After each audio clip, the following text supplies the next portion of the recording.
Gustavo Quiroga dice lo siguiente: usted dice, se refiere a mí, que Vaca Muerta, el litio en Jujuy, etcétera, son graves ataques al medio ambiente, pero en ocasiones ha minimizado el problema frente a la cuestión de las necesidades productivas. ¿Podría hacer un planteo más detallado al respecto? En primer lugar, quiero aclarar que una idea importante aquí no es mía, nunca he hecho ese planteo. Nunca he justificado la destrucción del medio ambiente por necesidades productivas. Eso sí lo realizan distintos sectores nacionalistas, y no solo nacionalistas, grandes intereses económicos. Por ejemplo, en el caso de Vaca Muerta, Alberto Fernández y Guillermo Nielsen sostienen que, al igual que Macri, al igual que tantos intereses internacionales, que la explotación de Vaca Muerta resuelve todos los problemas argentinos. Entonces, si resuelve todos los problemas argentinos, destruyamos una parte de Neuquén, provoquemos emisiones y todo lo demás, imagínate, nunca se resuelven los problemas argentinos hace 100 años, y resulta que un yacimiento de gas y petróleo no convencional lo va a resolver. Bueno, ¿qué le hace? ¿Cómo se dice que le hace una herida más a la naturaleza? No, ese no es un razonamiento nuestro, de ninguna manera. De ninguna manera hemos justificado y vamos a justificar los procesos productivos por esa razón. Además, es obvio que no podemos hacerlo, porque cualquier proceso productivo es un proceso capitalista. Y un proceso capitalista es un proceso de explotación social. Y además, en este proceso de Vaca Muerta, toda la renta minera, me refiero a gas, petróleo, etcétera, se la lleva el capital para ser invertida en cualquier otro lugar. No es que va y después y llena de escuelas a Neuquén y llena de hospitales gratuitos a la Patagonia y cosas por el estilo. Quiero aclarar además que en la destrucción de la naturaleza que se realiza no solo en lo que tiene que ver con la industria extractiva, sino también con la agricultura, los capitalistas se embolsan económicamente la destrucción del planeta. Porque en una industria, de tanto usar una máquina, al final se desgasta. Entonces, ese desgaste forma parte del costo de producción.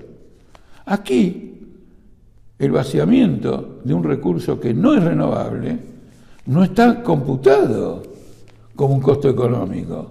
Se explota ese recurso y aparece como una ganancia de conjunto. Ahora, esta semana hemos tenido movilizaciones internacionales que revelan la conciencia, por un lado, de grandes sectores populares sobre esta destrucción de la naturaleza, y que también es la consecuencia no solo de una experiencia, sino de lo que ha demostrado la evidencia científica, que es el calentamiento global, la liquidación de aquellos aspectos de la naturaleza que absorben el carbono, por ejemplo, destruir los árboles, la deforestación, la misma explotación del suelo en la Argentina, que va perdiendo su fertilidad, le quita al suelo también esa capacidad de absorber el carbono. Entonces tenemos una destrucción salvaje de la naturaleza,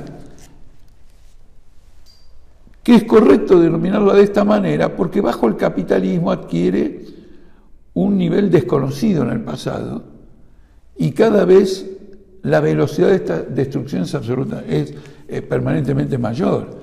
Hay una destrucción de la biodiversidad, no solo de estos ejemplos que he dado yo anteriormente. Y esto corresponde a una estructura económica que, en función del beneficio, no duda en llevar adelante todos estos tipos de compromisos. Pero claro, la destrucción de la naturaleza también la ve la burguesía y tiene planes alternativos, quiere frenar los niveles de emisión, en algunos países hasta quieren bajar esos niveles de emisión y de contaminación, y se presentan industrias alternativas, por ejemplo, los paneles solares o la energía solar, o por ejemplo la eólica, que aprovecha el viento. Pero tenemos un caso muy interesante en Francia, en que para limitar el uso de los combustibles fósiles le metieron un impuesto a la nafta. Es decir, que el capital quiere que el tránsito de los combustibles fósiles a una energía más limpia la pague el consumidor, que ya tiene bajos salarios, que ya tiene falta de empleo, a quien va destruyendo permanentemente la carestía de la vida. Entonces se plantea también este problema: ¿quién paga la transición de una economía contaminante a una economía mayormente no contaminante o profundamente no contaminante? ¿Quién la paga? Si la va a pagar el trabajador, se transforma en un negociado para el capitalismo, y además va a llevar un tiempo fenomenal, y además va a permitir que los bastiones de resistencia, por ejemplo, Trump autoriza la apertura de más yacimientos petrolíferos en medio de esta situación, la resistencia de estos sectores se haga más firme, porque es una transición que beneficia a la clase capitalista y es financiada por los trabajadores. ¿Y hasta qué punto el trabajador puede financiar esa transición?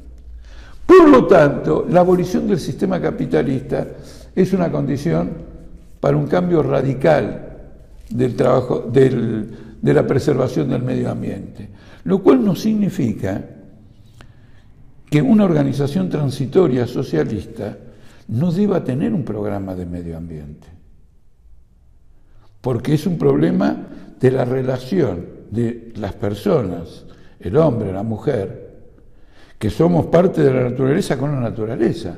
Lo que nos distingue es la separación como seres naturales que tenemos de la propia naturaleza. Entonces tenemos una relación contradictoria y no tenemos esa relación consciente, la tenemos que conquistar. Obviamente es un tema muy rico y este espacio a lo mejor no me permite desarrollarlo con toda la claridad que quisiera, pero he indicado lo principal. Pero hay un punto que no quiero dejar.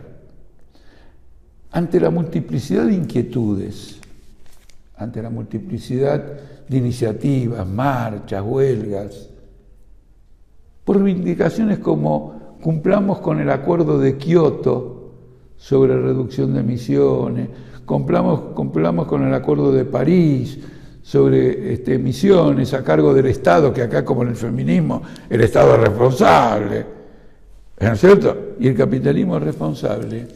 ¿Cuál es el programa de la clase obrera?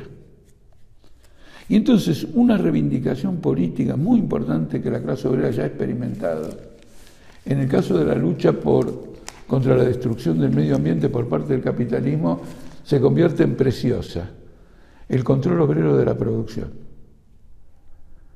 La clase obrera tiene que luchar por ese control, no solo como sujeto fabril, sino también como vecinos.